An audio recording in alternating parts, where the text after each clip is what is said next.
ஒரு வழியில கண்டிப்பா அண்ணன் சீமான் அவர்கள் உங்களை ஆறுதல் படுத்துவாரு, தேர்தல் படுத்துவாரு.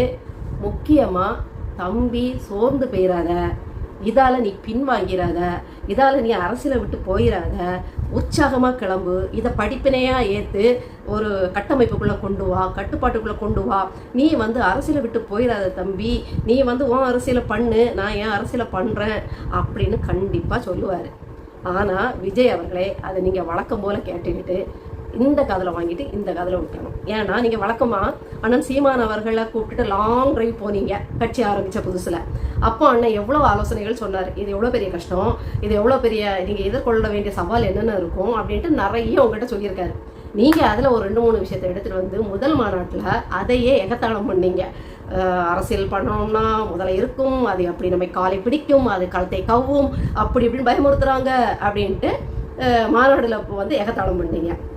அதுக்கு பிறகும் ஏதோ ஒரு 1-2 சந்திப்புகளில் சொன்ன பிறகும் இதை ஒழுங்குபடுத்துப்பா, இது பொது ஊடகங்களில் சொன்ன பிறகு கூட, விமர்சனங்கள் வச்ச பிறகு கூட நீங்கள் ஃபோனு ஊதி தள்ளிட்டு போயிட்டீங்க. நீ சொல்லி நான் என்ன கேட்கறது அப்படின்னு நீங்கள் சொல்லிட்டு போனீங்க.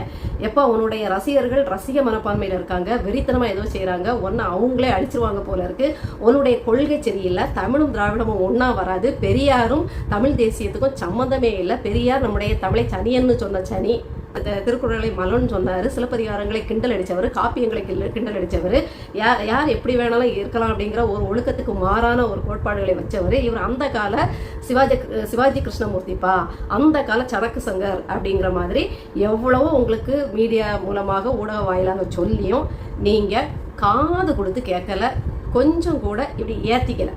நீங்கள் அண்ணன் சீமான் சொன்ன எதையுமே கேட்கல. அதே மாதிரி தயவு செய்து அரசியலை விட்டுறாதப்பா, நீ அரசியலை தொடர்ந்து செய்யணும் அண்ணன் சொல்லுவார். வழக்கம் போல் நீங்கள் அதை கேட்கக்கூடாது. கேட்டிங்கன்னா தமிழ்நாட்டுக்கே கேடு. அண்ணன் சீமான் பேச்சை மட்டும் கேட்டு அரசியலை தொடர்ந்தீங்கன்னா தமிழகம் ஒரு பெரிய சுடுகாடாக உங்கள் கையாலேயே, உங்கள் தற்கொலை கூட்டத்தாலேயே தமிழகம் சுடுகாடாக மாறிடும். அதை பார்த்துக்கலாம் எங்களால் தாங்கிட்டு இருக்க முடியாது. அதனால வழக்கம் போல் அண்ணன் சொல்கிற எந்த ஆலோசனையும் கேட்காத நீங்கள், அண்ணன் அரசியலை விட்டுறாதப்பா வா அப்படின்னு சொல்கிறதையும் நீங்கள் கேட்க வேண்டியதில்லை. வேண்டவே வேண்டாம், கேட்டப்படாது.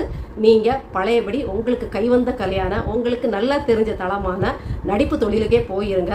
அரசியலுக்கு நீங்கள் லாய்க்கப்பட மாட்டீங்க, அரசியலுக்கு நீங்கள் சரிபட்டு வர மாட்டீங்க.